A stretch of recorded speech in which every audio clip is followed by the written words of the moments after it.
అధ్యక్ష. అంటే ఆంధ్రప్రదేశ్ మన నుంచి విడిపోయినాక 1000 లోపల చొచ్చుకొచ్చారు ముందుకు. అసలు అంటే ఈ రకమైన వాతావరణంలో అతన్ని లోపలికి తీసుకువెళ్ళాల్సిన సందర్భంలో అతను ప్రైవేట్ సెక్యూరిటీ ఇవాళ మనం ఫంక్షన్లలో బౌన్సర్లని మనం చూస్తూ ఉన్నాం. 50-60 మంది సరిగ్గా లెక్క తెలియదు, 50-60 అని అంటున్నారు, నెంబర్ 4 ఎక్కువ తక్కువ. ఆ బౌన్సర్లు అందరు మీదికి వచ్చే అందరు అభిమానులను విపరీతంగా అడ్డంగా ఎట్లా పడితే అట్లా తోయడంతో అటు నుంచి అభిమానులు హీరోని చూడాలి కలవాలని ఒకవైపు నుంచి వాళ్ళని హీరో దగ్గరికే రానియొద్దని ఆయన ప్రైవేట్ సెక్యూరిటీ వెనక్కి నెట్టడం వల్ల ఈ తొక్కిసలాటలో హీరో థియేటర్కి వెళ్ళి లోపలికి వెళ్ళి చూసినాక పోలీసులు ఈ మొత్తం క్రౌడ్ని ఈ మొత్తం అక్కడ ఉన్న జమైన జనాలను అందరిని కూడా తీస్తే ఒక తల్లి కొడుకు అక్కడ శవాలుగా పడి ఉన్నారు.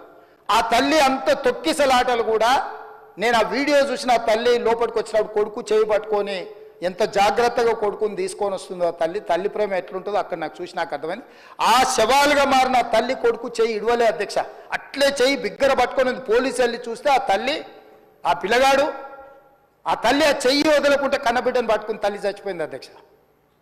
అట్లాంటి సిచ్యువేషన్లో పోలీసులు తల్లిని కొడుకుని హాస్పిటల్కి అక్కడ ఫస్ట్ ఎయిడ్ ట్రీట్మెంట్ చేసిండ్రు. పోలీసులు ఏం డాక్టర్లు కాదు, హుటాహుటిన తరలించిండ్రు. హాస్పిటల్కి వెళ్ళిన తర్వాత తల్లి చచ్చిపోయింది, పిల్లోడు కోమాలు ఉండు.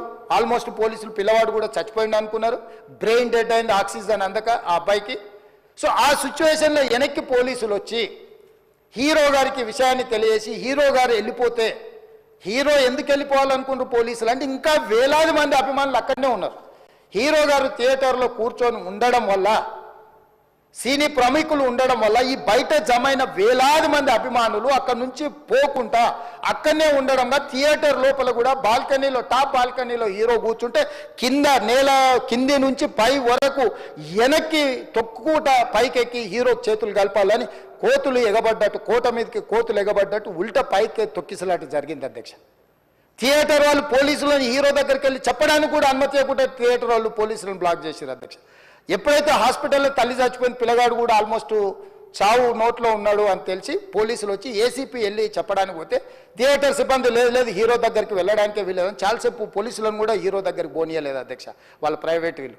చివరికి ఏసీపీ కోపం వచ్చేసి మిమ్మల్ని అందరిని తీసి లోపల వేయాల్సి వస్తుందని చెప్పిపోయి హీరోకు ఏసీపీ క్లియర్గా ఇద్దరు చనిపోయినరు, మీరు ఇక్కడ కూర్చుంటే థియేటర్లోనగా థియేటర్ బయట ఉన్న వేలాది మంది ఈ సినీ అభిమానులను మేము కంట్రోల్ చేయలేకపోతున్నాం, ల్యాండ్ ఆర్డరు శాంతి భద్రతలు చేయి దాటిపోయినాయి, మేము లాఠీ చార్జ్ చేయాల్సిన పరిస్థితి ఉంది, మీరు దయచేసి వెళ్ళిపోండి, వచ్చిండ్రు చూసిన కదా వెళ్ళిపోండి అంటే లేదు నేను సినిమా అయిపోయే వరకు ఇట్లే కూర్చుంటానని పోలీసులతో చెప్పిండని సిటీ కమిషనర్ నాకు చెప్పడం జరిగింది అధ్యక్ష. అదేవిధంగా ఇంకా కంట్రోల్ కాకపోవడంతో అప్పుడు డీసీపీ పై అధికార రంగంలో దిగి వాళ్ళ అందరినీ లోపల వాళ్ళు ఎంబడున్న అడ్డుకుంటున్న వాళ్ళను పోలీసులతో జరిపించి చక్కగా డీసీపీ పోయి హీరో గారికి బయట చనిపోయినరు, పరిస్థితి చాలా గందరగోళంగా ఉన్నది, మీరు ఇక్కడ నుంచి కదలాల్సిందే లేకపోతే మిమ్మల్ని పోలీస్ స్టేషన్కు తీసుకెళ్లాల్సిన పరిస్థితి వస్తుంది, మీరు ఇక్కడ నుంచి కదలాల్సిందే అని బలవంతంగా అతన్ని సినిమా మధ్యలో 12 గంటల సమయంలో రాత్రి 12 గంటల సమయం అట్టిగా ఆ సమయంలో అతను తీసుకొచ్చి బండెక్కిస్తే మళ్ళీ అతను రూఫ్ టాప్ ఓపెన్ చేసి మళ్ళీ చేతులు ఊపుకుంటూ రోడ్ షో చేసుకుంటూ అంటే తల్లి చనిపోయి పిల్లగాడు చావు బతుకుల మధ్యలో ఉన్నాడు మీరు వెళ్ళండి అని వెనక్కి పంపిస్తే కూడా మళ్ళీ కారులో రూఫ్ టాప్ ఓపెన్ చేసి చేతులు ఊపుకుంటా అభిమానులను సంతోషపెట్టుకుంటా రోడ్ షో చేసుకుంటా అతను వెళ్ళిపోయింది అధ్యక్ష. పోలీసులు కేసు చేసిరు, కేసు మీద థియేటర్కి సంబంధించిన కొంతమందిని అరెస్టు చేసిరు, అరెస్టు చేసి 10-11 రోజుల తర్వాత పోలీసు హీరో గారింటికి వెళ్ళిండ్రు. మీరు కూడా కేసులో A11 మీ మీద కేసు ఉందని చెప్పడానికి పోలీసులతో దురుసుగా ప్రవర్తించిండు, మీరు ఆ వీడియోలన్నీ కూడా చూసిండ్రు. ఆ పరిస్థితిలో చట్టాన్ని అమలు చేసే పోలీసులు ఆల్రెడీ ప్రాణాలు పోయినాయి, ఒక నిరుపేద తల్లి చనిపోయింది, కొడుకు చావు బతుకుల మధ్యలో ఉన్నాడు, ఆ రోజు కోర్టులో కేసులు కూడా వస్తున్నాయి, కోర్టుకు కూడా మీరు విచారణలు ఏం చేసిండ్రని కోర్టుకు కూడా పోలీసులు జవాబు చెప్పాల్సిన పరిస్థితి ఉండే అధ్యక్ష. దాంతో మాట్లాడితే వాళ్ళు చాలా బాధ్యతారహితంగా సమాధానాలు ఇచ్చారని మా పోలీస్ సిబ్బంది చెప్తాను. దాంతోనే అతన్ని పోలీస్ స్టేషన్ తీసుకెళ్ళారు అధ్యక్ష. ఇక్కడి వరకు ఒక హీరో ఒక థియేటర్లో జరిగిన సంఘటనలు వీటన్నిటి నేపథ్యంలో పోలీసులు వాళ్ళ విధి నిర్వహణ నిర్వహించారు అధ్యక్ష. ఎప్పుడైతే అతను పోలీస్ స్టేషన్కు తీసుకెళ్ళిరో కొన్ని రాజకీయ పార్టీలు పైశాచికంగా ఎంత నీచంగా నన్ను తిట్టుకుంటా పోస్టులు పెట్టినరంటే అంటే తెలంగాణ समाजంలో మలక్పేట్ बलाला साहब के कॉन्स्टिट्यूंसी के वोटर है उन लोग मलकपेट के छोटे नौकरी उसका नौकरी अकबर साहब वो 30,000 नौकरी करता है उसके परिवार में कोई कमाई नहीं है एक एक टिकट 3,000 रुपए में खरीदा वो बच्चा उनका फैन है बोल के उनके परिवार 12,000 रुपए रखकर 4 टिकट खरीद के पिक्चर को गए 30,000 महीने को कमाने वाले నెలకు 30,000 జీతంతో పనిచేసి ఒక ప్రైవేటు చిన్న దాంట్లో ఉద్యోగం చేసుకునే తండ్రి తన కొడుకు ఆయన అభిమానాన్ని కుటుంబము 12,000 రూపాయలు 3,000కు ఒక టికెట్ 12,000 రూపాయలు పెట్టి సినిమా థియేటర్కి వెళ్తే థియేటర్లో చనిపోయిన 11వ రోజు వరకు వీళ్ళు ఎవరు హీరో కానీ ప్రొడ్యూసర్ కానీ ఎవరు కానీ ఆ కుటుంబాన్ని చనిపోయిన కుటుంబాన్ని కానీ హాస్పిటల్లో చావు బతుకుల మధ్యలో ఉన్న పిల్లవాడిని పరామర్శించడానికి కూడా పోలేదు అధ్యక్ష ఇది ఏ రకమైన మానవత్వం అధ్యక్ష నాకు అర్థం కాలే ఇలాంటి మానవత్వం లేకుండా వ్యవహరించిన వాళ్ళను పోలీసులు విధి నిర్వహణలో భాగంగా పోలీస్ స్టేషన్కు తీసుకెళ్తే ఒక ఆయన ట్విట్టర్లో పెడతాడు అడ్డగోలుగా 10 ఏళ్ళు మంత్రి చేసి ఉద్యమాలు చేసినామని చెప్పుకునేటోళ్ళు ఉద్యమాల సమయంలో సినిమా షూటింగ్లో జరగొద్దని దాడులు చేసిన వ్యక్తులు ఇవాళ అతను భగవత్ స్వరూపుడు అసలు అతన్ని పోలీసులు ముట్టుకుంటారా అసలు ఈ రాష్ట్రం ఏమైపోతుంది రాష్ట్రం ఉంటుందా ఈ రకంగా రాజకీయ పార్టీలు అధ్యక్ష రాజకీయ పార్టీలు ప్రజాప్రతినిధులుగా చనిపోయిన ప్రాణాల విలువ లేకుండా చావుకు కారణమైన ప్రత్యక్షంగా పరోక్షంగా అయిన వాళ్ళని పోలీస్ స్టేషన్కు విచారించడానికి పిలిస్తే కూడా అది కూడా తప్పుపట్టి ప్రభుత్వాన్ని బద్నాం చేయాలి ముఖ్యమంత్రిని తిట్టాలని ఎంత నీచమైన భాష వాడిన అధ్యక్ష యూట్యూబ్లలో మీరు చూడండి నాకేముంటుంది అధ్యక్ష ఏంది ఆ సినిమాకు స్పెషల్ రిలాక్సేషన్స్ ఇచ్చి ఇవాళ సినిమా ఏదైతే వ్యాపారం చేసిందో సినీ పరిశ్రమను ప్రోత్సహించాలని మొదటి వారం అత్యధికంగా సినిమా ధరలతో టికెట్లు అమ్ముకోవడానికి స్పెషల్ షోలు వేసుకోవడానికి బెనిఫిట్ షోలు వేసుకోవడానికి ప్రత్యేకమైన అనుమతులు ఇచ్చింది నా ప్రభుత్వమే కదా మా ప్రభుత్వమే అధ్యక్ష సినీ పరిశ్రమను ప్రోత్సహించాలనే మా విధానం ప్రోత్సహించే క్రమంలో తెలంగాణ ప్రజల ప్రాణాలను తీసుకోమనే ప్రాణాలు తీసుకుంటే కూడా వాళ్ళని ఏమనొద్దానంటే మీరు లా చేయండి అధ్యక్ష మరి స్టేట్కు లా అథారిటీ ఉందో లేదో నాకు తెలియదు కానీ star film star super stars or political stars is having some special privilege if they murdered anyone also we need not to prosecute or otherwise we need not to book any case against these personalities అని మనం మీరు చట్టం చేస్తా అంటే సినీ ప్రముఖులకు కానీ రాజకీయ ప్రముఖులకు కానీ స్టార్లని ఫీల్ అయ్యే వాళ్ళ పట్ల ప్రత్యేకమైన చట్టం ఉంటుంది వాళ్ళ మీద కేసులు పెట్టొద్దని మీరు ఏమైనా చట్టం చేస్తే ఆ చట్టం అమలు చేస్తాం అధ్యక్ష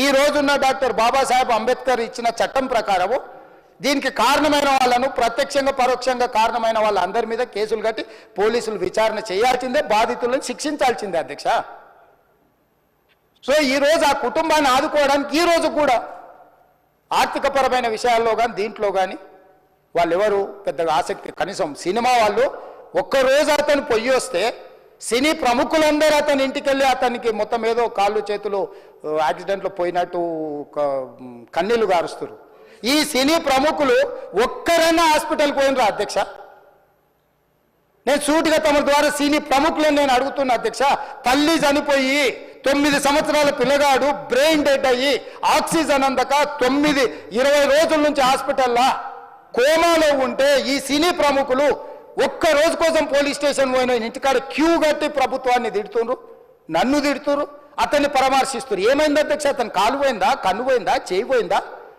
ఏమైనా కిడ్నీలు దెబ్బతిన్నా ఏమైంది అతన్ని ఇంతమంది సినీ ప్రముఖులు పరామర్శించారు కలిసిండ్రు అభినందించారు కానీ ఆ పిల్లగాన్ని కనీసమన్నా పరామర్శించడానికి సినీ ప్రముఖులు ముందుకు రాలేదంటే సినిమా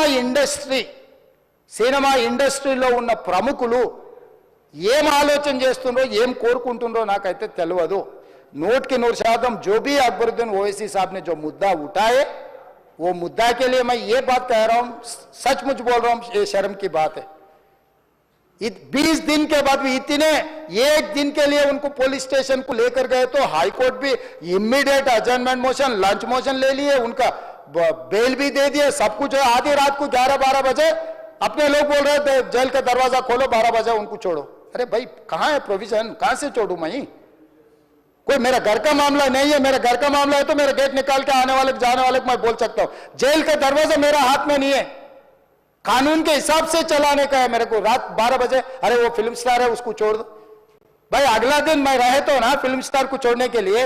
अगर आधी रात को 12 बजे किसी को जेल से छोड़ने का कोई लॉ है तो बोलो, मैं भी लागू करता हूं। तो इसीलिए ये इतने फिल्म स्टार कोई भी दवाखाने तक नहीं गया, छोटे बच्चे को नहीं देखा अकबर साहब। ये अफसोस की बात है, शर्म की बात है, सचमुच बोल रहा हूं मैं। अगर मैं वहां पर जाके देखने के लिए मैं पूरा स्टाफ और मेडिकल एंड हेल्थ सेक्रेटरी, मेरे कमिश्नर, सब टीम को मैं डिप्लॉय कर दिए, सीता और अपने कमीशन चेयरपर्सन सब लोगों को वहां भेज के मैं continuously I am monitoring that boy health condition. So ये कैसे कहां जा रहे हैं हम लोग? भाई उन लोगों को जिम्मेदारी दी नहीं है, हम समझ भी सकते है नहीं है वो बात अलग है, मगर कुछ पॉलिटिकल पार्टीज 10-10, 20-20 साल जो रिप्रेजेंट किए, मंत्री किए, वो लोग मुझे गाली दे रहे हैं, उसके ऊपर कैसा केस लगाते हैं? वो मेरा दोस्त है। भाई आपके लिए, आपके दोस्त के लिए कोई नया कानून बनाना है तो बनाओ, देखेंगे। अरे आपके दोस्त रहे तो 12 खून माफ है क्या? मेरा भाई के लिए भी माफ नहीं है, आपके लिए कहां से माफ करूं मैं? मेरे परिवार के लिए भी कोई नया कानून नहीं है। स्पीकर साहब, मैं ये कुर्सी में बैठा हूं, जो कानून है, जो डॉक्टर बाबा साहब अंबेडकर जी ने जो कानून दिए, वो कानून के हिसाब से हम सरकार चलाएंगे। जो अकबर साहब ने जो बात लिखा, कुछ प्राइवेट डिस्कशन है, कुछ पब्लिक विजुअल्स है। जो पब्लिक विजुअल्स में वो वापस जाते वक्त भी हाथ हिलाया, रोड शो किए, आने से पहले किए, जाने से समय पर किए, पुलिस वाले भी उसको जल्दी जाने के लिए कोशिश प्रेशर किए, सब कुछ सच है, मगर उनको तो बेल मिल गए।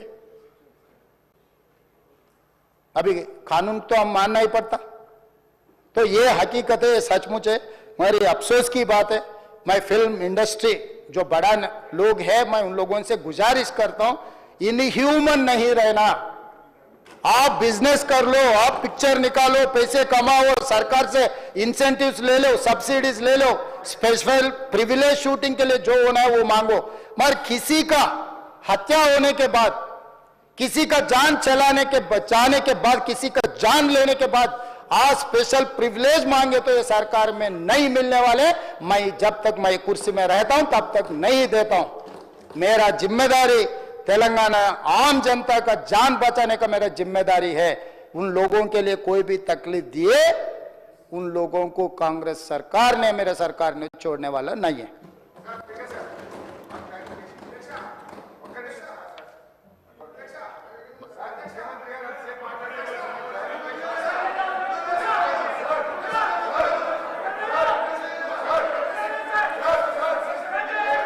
Honorable Speaker, sir. Sir, I thank Honorable Leader of the House and the Chief Minister of the State, Mr. Revant Reddy Saab, for giving the details of the incident happened and making it very clear, sir. On behalf of AIMIM party, sir, I would say that we support the action taken by the government and the police, sir. And sir, on behalf of AIMIM party, sir, we are with the family and we pray to Allah subhanahu wa ta'ala that Allah gives a recovery to that child, sir. And I also pray to Allah subhanahu wa ta'ala that कि Allah उनके बच्चों को और उनके husband को, वो उनकी wife और माँ के मरने का उनको अल्लाह सब्र दे। मैं ये कहूँगा sir. And sir, coming on the discussion on Raitu Bharosa, I think most of the questions which I was wanting to ask has been already said and already been made clear. So I do not want to make any other further statements, sir, but I'll just conclude by saying just 3 or 4 lines. And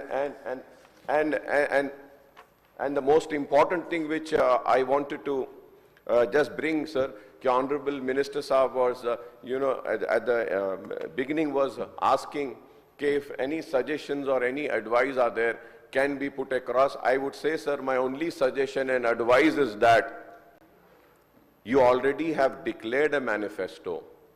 I do not want anything less than your manifesto, do not want anything more than your manifesto.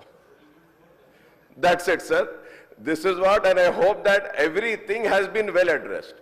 One thing I just want is that, sir, there is one sentence which is being read. So understanding of that one particular sentence might be different of mine, might be carrying a different, opinion by the writers. So I request the Honorable Minister Sahab to kindly read your manifesto, explain what do you mean by in that, so that I could understand it more and implement it, not less, not more. Lastly, sir, one request, sir. Sir, I have been fighting from last 3 years, sir. The then Chief Minister Sahab also had assured in the House then, stating that, yes, we will give you the permission. But sir, अब मैं बोलना नहीं चाहता, मैं बहुत इज्जत करता हूं केसीआर साहब की, बहुत बड़े लीडर है, मैं बहुत बड़ा छोटा आदमी हूं, मगर सर एक तरफ हाउस में बोल दिए परमिशन दे देंगे फ्रूट मार्केट के लिए, जियो निकाल दिए। जियो हमारे हाथ में लगने से पहले ऐसे लोगों के हाथ को लग गया, वो जाके कोर्ट में केस डाल दिए। इधर हम भी खुश, उधर उन्हों भी खुश। ऐसे रहता था सब काम वो गवर्नमेंट का। सर मैं बार बार ऑनरेबल सीएम साहब से भी रिक्वेस्ट कर रहा, हाउस में भी बोला, सर वो फ्रूट मार्केट वाले गरीब लोग साहब पैसे जमा करके स्टॉल्स डाल लिए सर, 2 करोड़ रुपया खर्च करके वो लोग वहां पे वो चिलिंग का एक यूनिट होता है वो डाल लिए। 1.5 साल से सर वो लोग परेशान है, कारोबार नहीं कर सक रहे। Sir with all responsibility I am saying, whenever the permanent fruit market will come, I will make sure, sir,